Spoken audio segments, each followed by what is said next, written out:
Farm that they opened up about 25 miles west of here. And the family designed the entire farm. They built it from scratch, literally themselves. And it's just a really cool story. So I don't want to steal too much of her thunder. But without any further ado, please join me in welcoming Peggy Hendricks. Have that kind of social aspect to it. Well, it's all word of mouth too. So she just brings people out there and they just find out about it. You just text her, and it was the weirdest thing. And we show up and it's at their farm. So I was like, oh, Oh, she's your mom's birthday, but it was like in the middle of nowhere. And to top it off though, Can you go, is it open to the public, or do you have to schedule like a tour? you schedule an appointment. But to top it off, the vodka's great and you don't get hungover because they distill it at such a high quality that there's no hangover. And I tested it. I got really drunk on it, and I get hungover. I'm 29 years old. I get hungover now.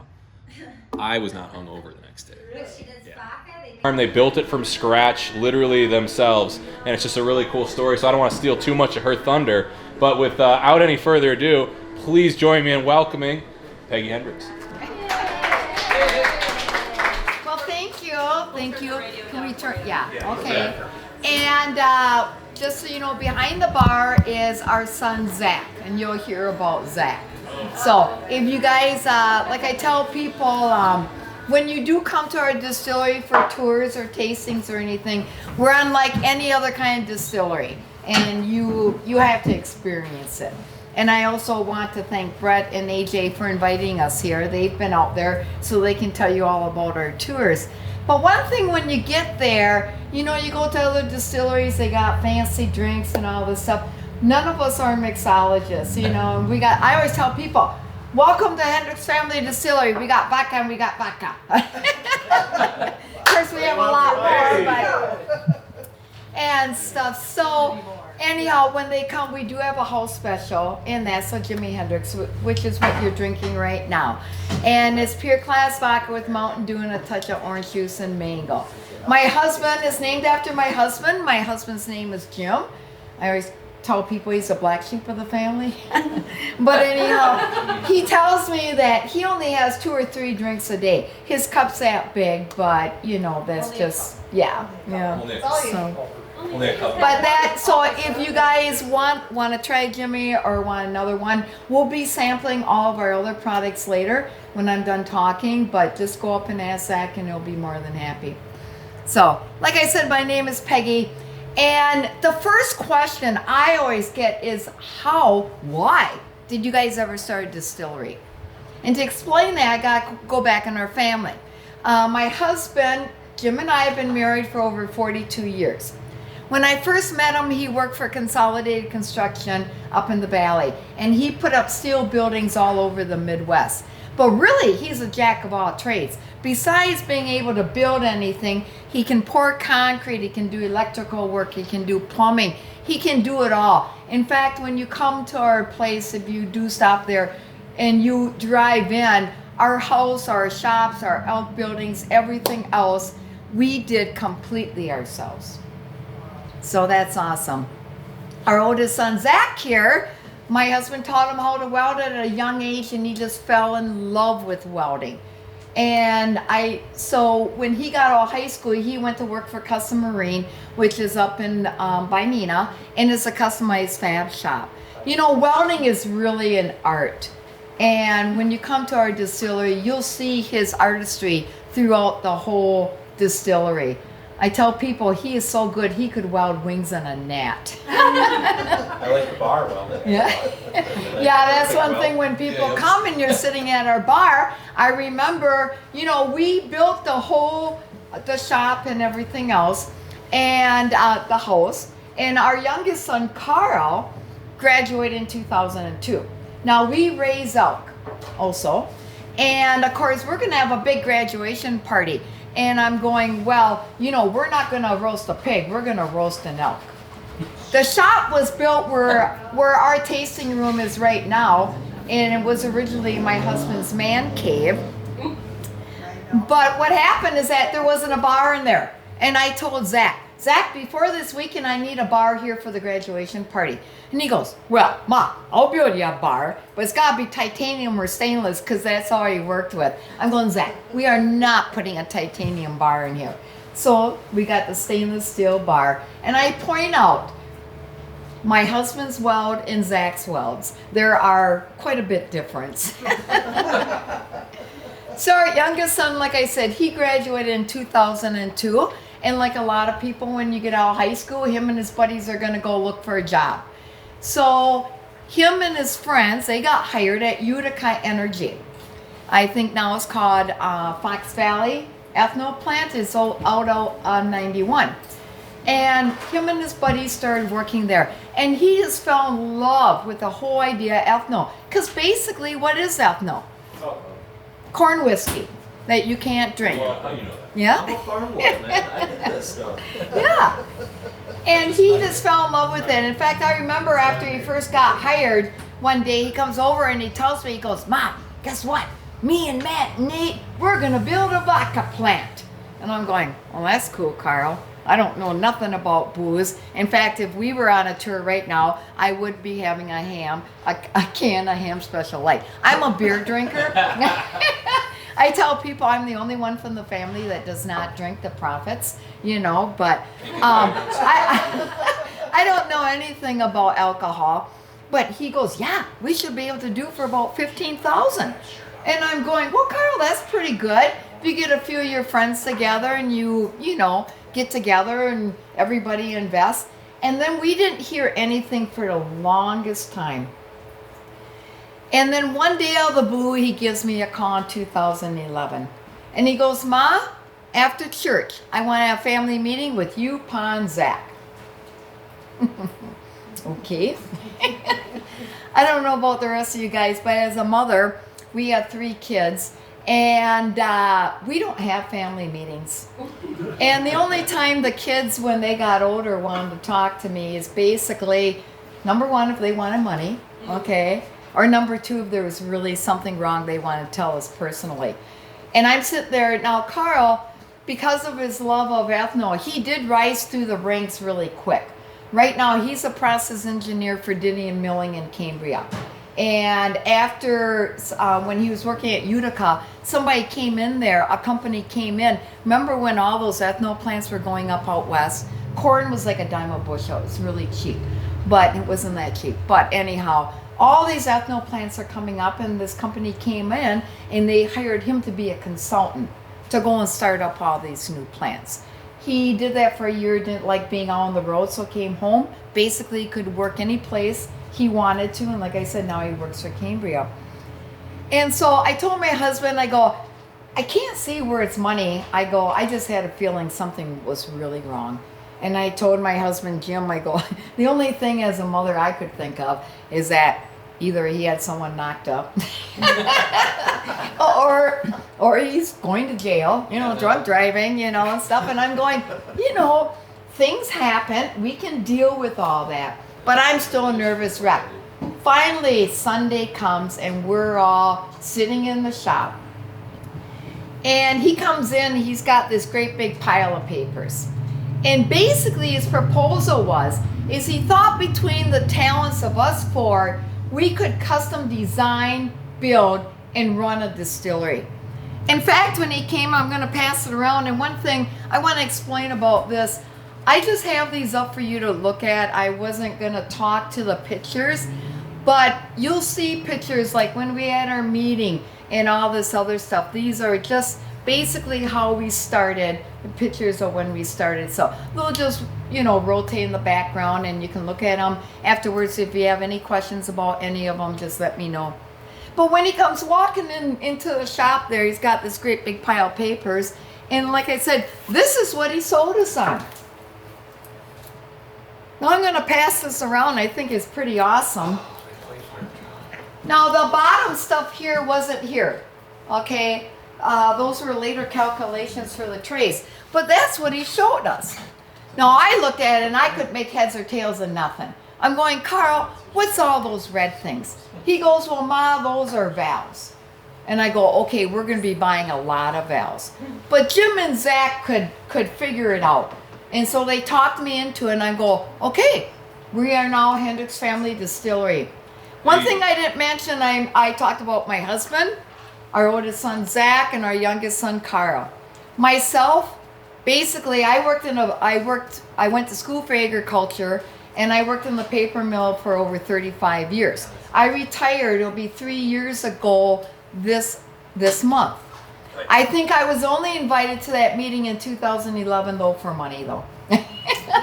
So, but basically being a farm girl, I'm a great worker and I'll do anything anybody tells me to. So anyhow, we decide, okay, Hendricks Family Distillery is born. I tell people, we are the only family-owned distillery in the state of Wisconsin. I don't know about any place else. Because every other distillery has some form of partners or investors. It is just us four. And I told the boys, since we don't have an influx of money, if we do this distillery, we're going to have to build it on our home property. Can you even do that? You know, with town zoning, county, and everything else. And so when the guys had decided to do this, it was up to me to start at the bottom. You know, start with permitting. You know, start with packaging and everything else like that. So our first thing to do was we had to go to the town board and to the zoning committee and see if we could do this. I like to tell people that went very well, because I'm also the town clerk.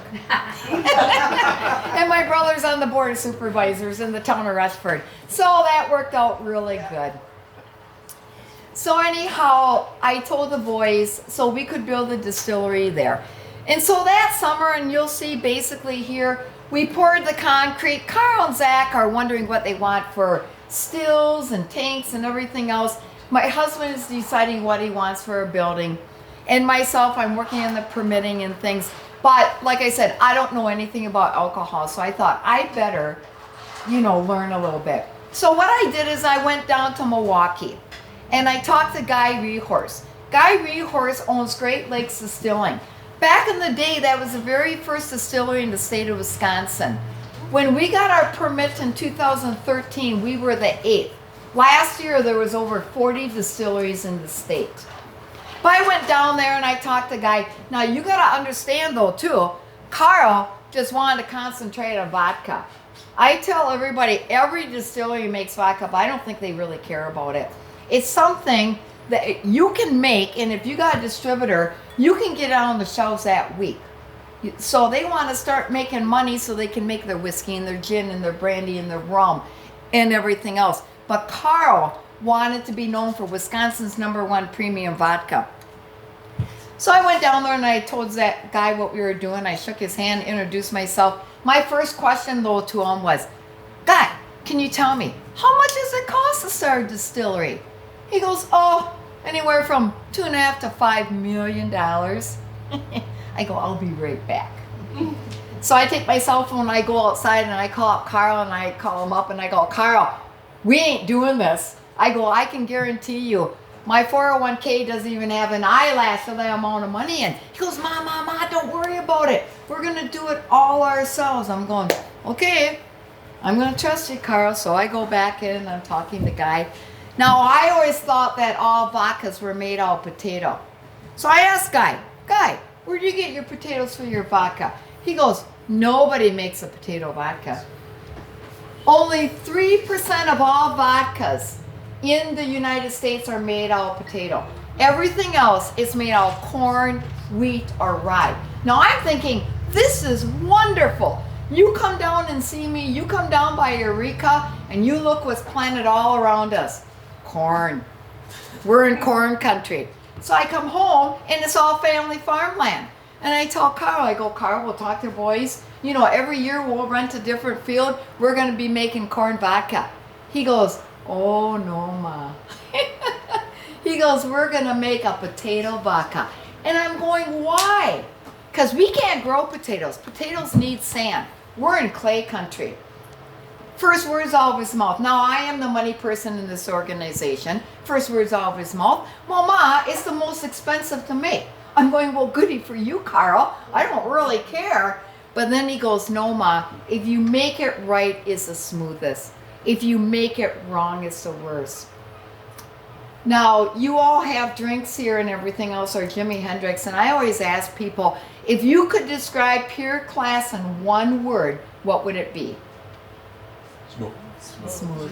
I get that 99% of the time. I can guarantee you if we had any other vodka here tonight and you would have another Jimi Hendrix, it would taste completely different. You would taste the alcohol. It is so smooth no matter what you mix with it. That's what you taste. In fact, it's so smooth it makes it dangerous. Because you don't taste it. But I'll tell you, it is 80 proof. I always like what Zach tells people. Pure Class mixes well with everything. Except decision making. So always remember. So another thing I learned. Yes. Another thing I learned when I was down there talking to Guy, he's telling me, well, if you are going to concentrate on potato vodka, he goes, you make sure you get some really good GNS. I'm going, oh, okay. I have no idea what GNS is, but I'm down there talking to him from one distillery to another, and I figured this is something I should know. You know, so I didn't want to sound stupid. So I go home and I tell Karl, Guy says if we're going to concentrate on vodka, we need to spend really good money on GNS. He goes, oh, no, we don't. He goes, our stills will be fine. I go, what is it? GNS, grain neutral spirits, or NGS, neutral grain spirits. See, the thing is with alcohol, the feds tell you everything. I mean, they have to approve everything, and they have stipulations on what spirits have to go through, each and every spirit. Vodka, in fact, I love the way they put it, vodka has to see 190 proof at some time in its life. Vodka has to go through a carbon filter, and vodka has to be at least 80 proof. We also make a light vodka. The boys made this for me because I'm a beer drinker. I drink in mass quantities. I cannot drink vodka like beer. So, but anyhow, so this is proof down to 50 proof. I can't call this vodka because it's not 80 proof. The feds tell you what has to go on the label. They tell me I can call this a premium diluted vodka. That sounds kind of gross, but it's on the bottle in very small print. So anyhow, I hate getting old. I always forget where I am. GNS. Okay. So the thing is, if you've been to other, thank you. Yeah, somebody can remind me. And so the thing is if you go to other distilleries, you go in there and you see they got these great big beautiful pot stills. Okay. And what's amazing though is these pot stills cannot hit 190 proof. They're great for making whiskey. Whiskey can only be distilled to 160. So those pot stills can easily hit that. Gin and rum, we're not making that yet. We're adding on to the distillery to make other products and grain products. Right now, all of our products are potato based, but that has to be 170 or 180. Those pot stills can easily do that. But those pot stills cannot hit 190. So almost every distillery, when they make their vodka, they purchase GNS, which all it is a food grade ethanol at 190 proof. What they'll do is a tanker comes in, they'll put it in their day tank, they'll proof it down to 8 to 10% alcohol by volume, and then they'll run it through their stills. That way they've met that federal requirement. This product has seen 190 proof at some time in its life.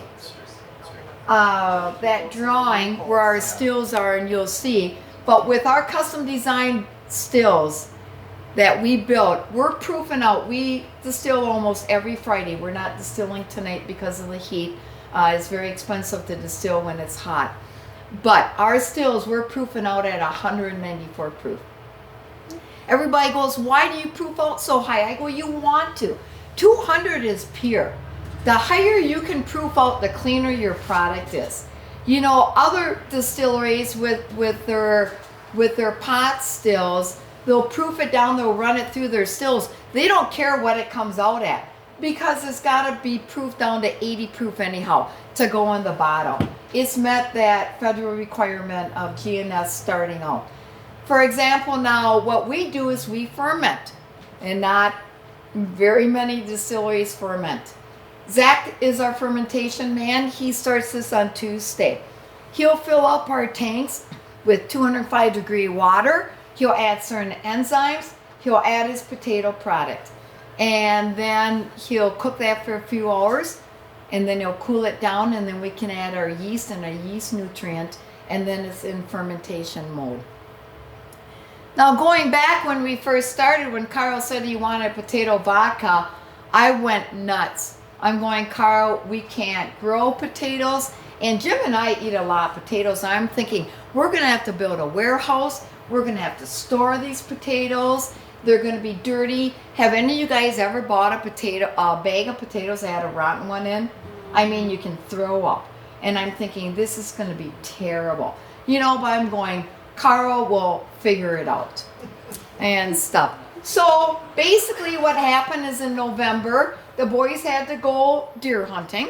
Okay, and after opening weekend then, thank goodness everybody got their bucks. Then it was every day in the distillery, every night. Now, we all had full-time jobs. My husband worked for the family farm right up the road, Kafer Farms. He took that year off. But the rest of us would have to go to work and come home and go out and work in the distillery. And it was a very stressful time. It really was.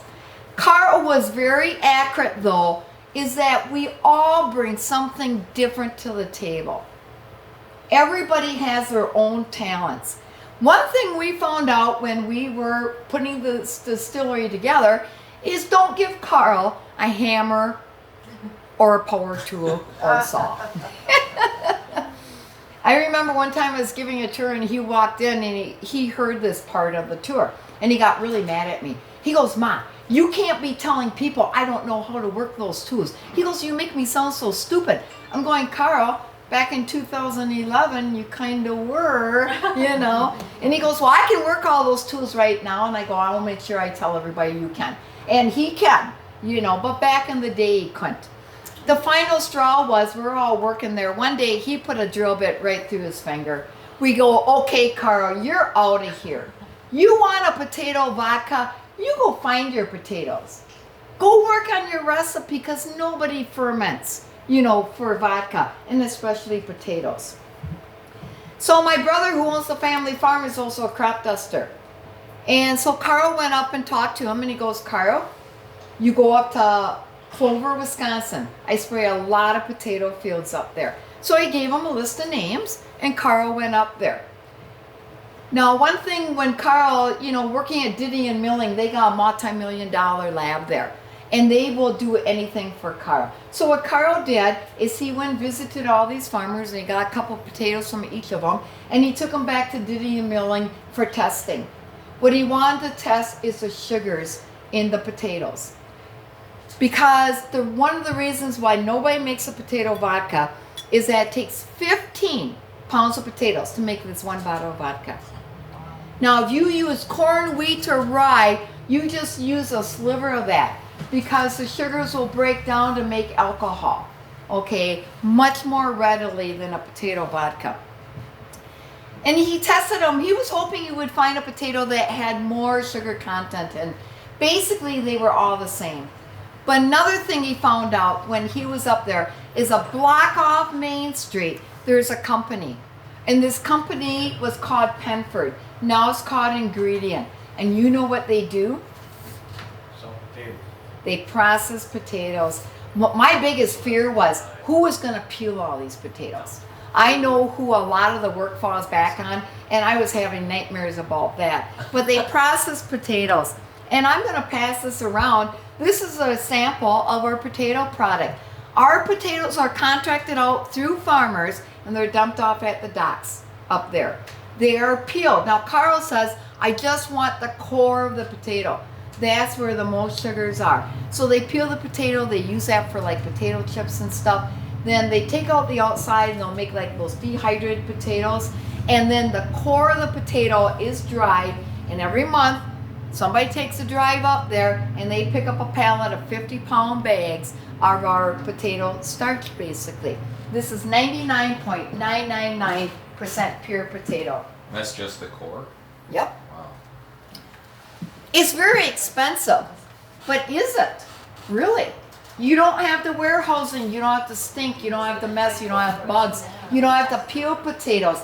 And then I'm thinking, if you did use a raw potato, what's saying that you could stay with the same flavor profile week after week after week? You know, this way, this product is also consistent. So the rest of Karl's recipes, you know, should be the same every week. So basically, you know, Karl came to this idea in 2011. It took us 2 years to build everything, and we were first on the shelves in 2013. How many potatoes or cores does it take to? I was just gonna ask That I don't know. All I know, and I did have it figured out at one time. Now, right now, when we ferment, when Zach ferments, that gives me enough for 325 bottles of vodka. Okay? And 600 pounds of that product will go into that batch. Now, I did have it figured out one time, but I can't tell you It's right now. 400 pounds of potatoes and 50 pounds. Right around that. So, a lot of potatoes. Now, like I said, one of the reasons I retired 3 years ago, I was at the minimum age to retire, but one of the reasons I did was spend some time with my mom and to work on the distillery. My mom was getting up there in age. And so when I retired, I thought I'm going to come out with some other products. And you'll see them all up there. These bottles here, and I call them my shines. Ooh. Okay? And it's so funny when I first came out with them, especially Zach, he's going, Ma, you can't be making moonshine if we make it all to a premium vodka. And I go, you guys know as well as me, there is no such thing as moonshine. All moonshine is a slang word for people making a neutral spirit out in the woods at night so they don't get caught and don't want to pay federal or state tax on it. That's what moonshine is. Now, like I told you, the feds approve everything. In fact, they had to approve our recipe for our Pure Class. They approve all my formulas. That's formula approval. They approve all your labels. If you look at any of my shines, nowhere does it say moonshine on the label. Like I said, the federal government tells you what it has to be called. These are all potato neutral spirits with natural flavors. And I told the boys, they're all going to be great. It's our potato product, you know. But then when I first came out, see, these bottles went out to the distributor. So these you can go into any bar and grocery store and ask for. General Beverage is our distributor, and they service the whole state of Wisconsin. So this is the products they have. I have all these products and other ones back there. Some of them are not to the distributor. And we'll be tasting those and everything else. But when I first came out with them, I put them in a plastic bottle. Well, then I thought it was the end of the world because we put a lot of time and money in this bottle design. You know, there are thousands of different kinds of vodkas out there. And we spend a lot of time and money because our idea is first, if this was sitting out on the shelf, somebody would look at it and say, wow, that's really a pretty bottle. And then they take it home and open it and they taste it. They go, wow, this vodka is awesome. Let's go back and buy some more, you know? So that's why. Because I can't throw your bottles away. I like to display them around the house. Yeah. A lot of people, and I can tell you, you know, this is another thing with our bottles, so much time and money went into these. I applied for a federal, the distillery can recycle these bottles. And people do bring them back to us because they are screen printed. Our screen printing is done in Portage, Wisconsin. Okay? And that's who does the screen printing. None of these we can reuse, but I had to go through a great big permit. And if there's a mark on them, we will recycle them. But if they're good, we have a commercial dishwasher. We can sanitize them and reuse them. That's awesome. Going back over on the bottles, being a local business, we did try to keep everything as local as possible. Some things are impossible, okay? For example, our bottles come from France. The reason why that is when we first started, it was up to me to come up with packaging. So I'm calling around all these bottle places. I'm going, can you please send me a catalog? They go, well, how many bottles you go through a year? I go, I have no idea. We're a family business. We're just starting. I would think my first order would be about 5,000. Click. What the crap? So I kept calling around. Finally, I called this company, Savor Glass. They're located in France. And France is known for their glass. And you would never, they had 2 salespeople in the United States. You would never guess where the salesperson lived for this part of the country at the time. Wisconsin. Eureka. Almost. That's the closest one I've ever got. Nobody knows it unless you're a boater. He lives in Hawaii, but he also owns a house in Delhi. Delhi is on the Fox River between Eureka and Omro. All it is a bunch of houses on the Fox River. And he was there at the time. I told my mom, I go, Ma, I think God loves vodka. I don't know. Everything is just clicking into place. Gave it to us for a reason. Yeah. Spirits. And stuff. And so anyhow, he goes, I'm so close, what if I come over? So he comes over. We show him what we're doing. We're in the midst of building this place. And he goes, Peggy, the reason why nobody contacted you or got back to you, minimum orders, 22,000. I'm going, Josh, we can't afford that.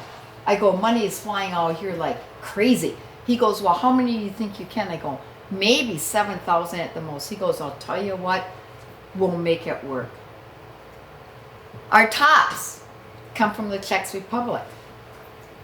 The reason why that is basically they're the only place in the world that makes this glass top. This is called Vinilot. Now, like I said, it was up to me to come with packaging, and I'm looking on the internet, and I saw these. I just love them. As a family business, we take a vote on everything. And so I showed the guys these. I was the only one that voted against them. I love them. But the reason why, these are 68 cents a piece at the time. Almost every other bottle, like if you come out to my place, I got a bottle of Jameson behind the bar. That cork probably cost him 3 cents because he can buy in bulk. All of my moonshine bottles here have corks on. We paid 26 cents for them.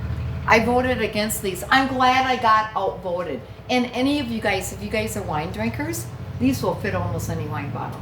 Okay? Remember that. Good information. Chief, No. remember that? Yeah. Good to know. Good to know. But I'm glad we did because it's almost become a trademark with our bottle. You know, I've never seen this top on any other spirit in Wisconsin. I'm told if you go out to California, it's on a lot of their high-end champagnes. You go over to Europe, you'll see on a lot of their whiskeys and their champagnes and wines. So I'm glad I got outvoted. So anyhow, basically, my shines are what we started, and we'll be doing tastings of these pretty soon, is what's out to the distributor. Now, I don't believe in high-proof booze, okay? So what I did is I proofed these down to 50 proof. And I also did that for another reason. Remember when we first started making vodka, people would call me up, they go, Peggy, are you guys gonna make a flavored vodka? I go, no, I hate flavored vodkas. You know, I just don't like them at all. And I think vodka should be clean, clear, and smooth. Amen. But I'll second that. Yeah. I'll make a flavored shine, and these are all potato and all natural flavors. But if I would have proofed these to 80 proof, the feds would have made me call this a vodka. No way. Okay? No way. And there's no way. I didn't want a Pure Class salted caramel, Pure Class apple, Pure Class maple. And so that's why they were proof lower. Now we do make a high proof. You'll see when we started sampling, we have White Lightning. That is 100 proof. Now one of the things, and before we go up there and start sampling and everything else, we also make a so-called whiskey. This is the best. Now I always go whiskey like this. Like I told you, the feds tell you how to make every spirit. Whiskey has to be 51% corn. We're 100% potato. Whiskey can only be distilled to 160. We distill to 194. But if you were a whiskey distiller, what would happen is it comes off their stills at 160. They proof it down. Proofing is always done with water. Everybody proofs down with water. They proof it down to 120. Whiskey has to go into a brand new white oak barrel. I always tell people, if you're a whiskey drinker and if you drink cheap whiskey, look at the label.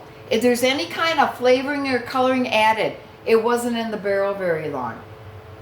Some distilleries will put it in the barrel, they'll wait 5 minutes, they'll wait an hour, they'll wait a month, might wait, however long, but they'll take it right out. And they can put whiskey on the label because that spirit has touched the wood on the inside of that barrel. Now bourbon, on the other hand, has to be in the barrel for at least 2 years. So that's the difference between bourbon and whiskey. But I told my boys, now one thing, when it comes off our stills and it's in a tank, it's a blend tank, we call that potato water. 194 proof potato water.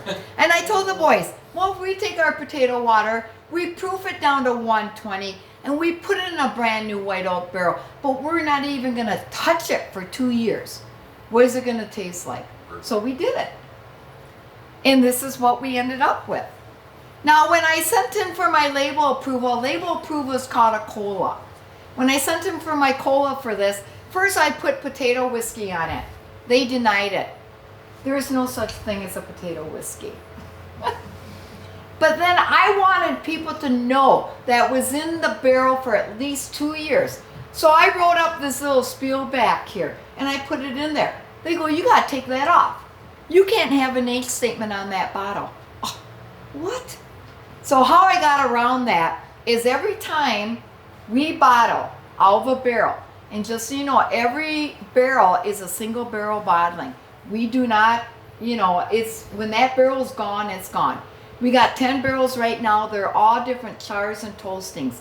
We're trying to see what flavor and coloring that we like right now for when we do start making real whiskey. But how I got around that is I handwrite on every bottle what barrel it came out of, when it went in, and when it came out. I tell everybody, just figure it out. This is my Mother's Day barrel. My son's Zach's ex-fiance and myself, we filled out this barrel on Mother's Day in 2017. And I bottled this in March of this year. So this is almost 4 years old. Right now, we've made a pact. Basically, we're not gonna take anything out of the barrel until it's at least 4 years. But this is almost 4 years old. AJ, what do you think of our whiskey? That's my go-to. If I gotta impress somebody, Jake Work for right me. here. Yeah, Jake's is giddy about this whiskey. Right off the bat, he couldn't tell the difference. So I think it's, Yeah, I don't get hung over from it. Whiskey normally gets me hung over. Mm-hmm. This, Yeah. beautiful. Drink as much as you want. One of the reasons, and I tell people, when you come out to our distilleries, this is interesting too. When you distill, you just don't make good alcohol. You make a total of 8 different alcohols and fuse oils. Now, if you guys ever watch Moonshiners, when the booze first starts coming out of the still, what do they do with it? They toss it. That's the heads. Everybody gets rid of the heads. Okay, so nobody has heads. It's poisonous. I mean, some guys would drink that out in the woods and they'd go blind or die. That's where the term blind drunk came from. Everybody gets rid of the heads. I'm But- learning so much right now. And then Really? everybody, of course, wants a good alcohol. But if you come to our place, and if you look at our stills, you'll see on the middle column, I call them my wind chimes.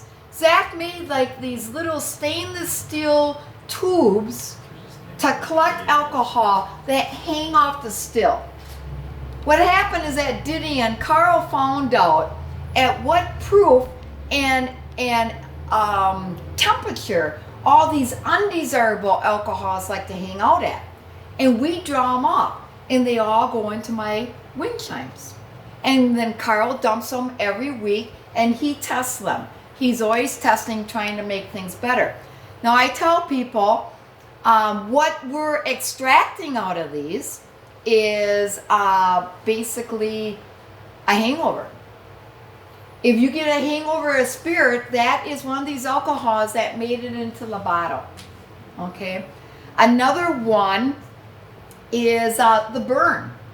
When we're doing sampling, Now this is 90 proof and I got white lightning up there. How many times have you guys had a high proof booze and you feel it right down to the pit of your stomach? You won't get that on any of our products. Lots of times. So proud. Because that is an alcohol that's left out. It amazes me, and it's hard because I can't show you the stills, but all these impurities go into the wind chimes and then it goes into a smaller tank. I call my puke tank. Yep. Okay? Been there. Now, when we're distilling, when it all went to the puke tank, we could dump that almost 3 times. And Zach, how big is that tank? About 3 gallons? Yeah, that's a good 3-4 gallons there. Okay? We could dump that tank 3 times. Now, we're only making enough, we're only distilling enough to make 325 bottles of vodka. What do you think every other distillery is doing with all this alcohol? This alcohol is proven out to be like about 180. What do you think they're doing with it? And sanitizer. No, it's going There's a right. reason. It's going right through into their bottle because nobody's going to get rid of that much alcohol. Nobody. But we want to be Wisconsin's #1 premium vodka. Amen. What we do with that stuff, first of all, like the heads, I got people coming down. I mean, they'll put in their lawnmowers or go-karts, you know, stuff like that. And the other stuff, but you know, the boys, they've been saving it. And basically, with this new still system we're doing, we're going to try to redistill it, maybe. And another thing, they're going to see if they can draw off the water where we can use that alcohol for power. Now, a distillery goes through a lot of power with the compressors and the coolers and everything else like that. And if we could use that in a generator, that'd be awesome. So that's what we plan on doing. Question for you. Okay? So I know when it comes to like whiskeys and whatnot, the barrel that it sits in, the type of barrel as well as the amount of time the barrel is charred for, Yes. all plays a part into the flavor. Yes. What do you use for your potato vodka, and how does it play a part in the flavor of what you're trying to get out of it? Okay, basically that's why we have barrels. In fact, last week I went to, the boys and myself, we went to Minnesota to the barrel mill, and it was awesome. It's a cooperage, and I got to see firsthand how these barrels are made and how they're charred and how they're toasted. Like I said, each of our whiskeys, when this batch is gone, barrel 5, you'll never have it again, because all of our barrels are different. We have a toasted barrel, char 1, a char 2, a char 3, just bought a char 4. Is that charring, and what charring means is how long the fire is in the barrel. It burns that wood and it opens it up for the tannins and everything else to come into your spirit. Then the spirit, with temperature changes and humidity, goes in and out of the wood, and that's where your whiskey gets its color from and the flavor. Now, like this is barrel 5. I think this is incredible. It tastes a lot different than barrel 1. They're all single barrel bottlings. But like I said, this is our potato whiskey, and with our new addition, we'll be able to make grain products. We'll be making real whiskey, and so that's why we went to Minnesota. They'll be going in a char 3. We haven't tried char 4 yet, and I'll probably put my next potato whiskey in that. But so far, char 3 is the char we like. And you also said that you only use one barrel with all your stuff. It only goes through one barrel, correct? You're not. No, we have lots of different barrels, different chars, and you can use that barrel basically over 2 times. We're only going to use them twice, but then a lot of people I read, and this is interesting, we're going to be making rum. A lot of people will put their rum in a used whiskey barrel, okay? You don't want to put in a brand new barrel because that rum is going to taste like whiskey then. That's what I read in this magazine. You know, so, you know, the more times you use the barrel, the more of the flavor and coloring you're going to lose. But you might want that in a different spirit because it's more mellow. So. It's complicated. Well, it's delicious. It is delicious. Whatever you're doing, just keep doing that. Yeah. So, yeah. Yeah, like here, that's when Karl came with the idea. That's a drawing. You know, it's completely family. Cameron right now is graduating Sunday. He's like this tall and just built, you know. That's Zach's daughter. I mean, it was a whole family affair. Everybody chipped in and stuff. When we were building the inside, you know, Zach did all the fabrication and the trays, this exhaust system on the stills. My grandson started helping stack the stills. Zach welding the trays. You know, this is when we were done. It looks a little bit different now. We got a bigger base over there, but that's what our distillery looks like. We use potatoes for all of our products. Do you grow the potatoes? Finally, no, they're up and we pick them. We contract our potatoes out through farmers. Bottling is, we bottle everything by hand, 2 bottles at a time. That's when we first came out. That was the family then. It was great, the exposure in the Oshkosh Northwestern. Zach, you know, I mean, we had to put a bigger base on that still there. That's our still system right now. That the boys custom design built. I'm so proud of my boys. Jim, robbing the barrel. I'm going, really, Jim? You know.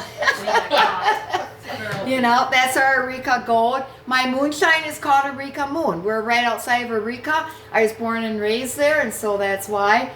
Picture of all our shines. In the lemonade I just come out with this year. Some of our gold medals are vodka. We have 26 gold medals for our vodka, plus a bunch more. There's just a picture of some of our barrels.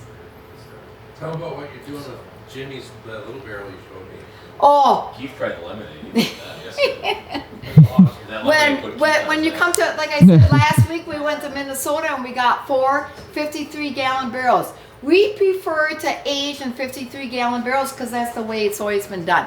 A lot of distilleries will go down with 30 gallons because it ages faster. They can get their product on the shelf. You got more surface area, so it ages faster. I don't know if you're going to have the same quality as a 53-gallon barrel. So we're going to stick with 53 gallons. But when you walk in the distillery right now, I have a little 10-gallon barrel. Okay? A brand new American white oak.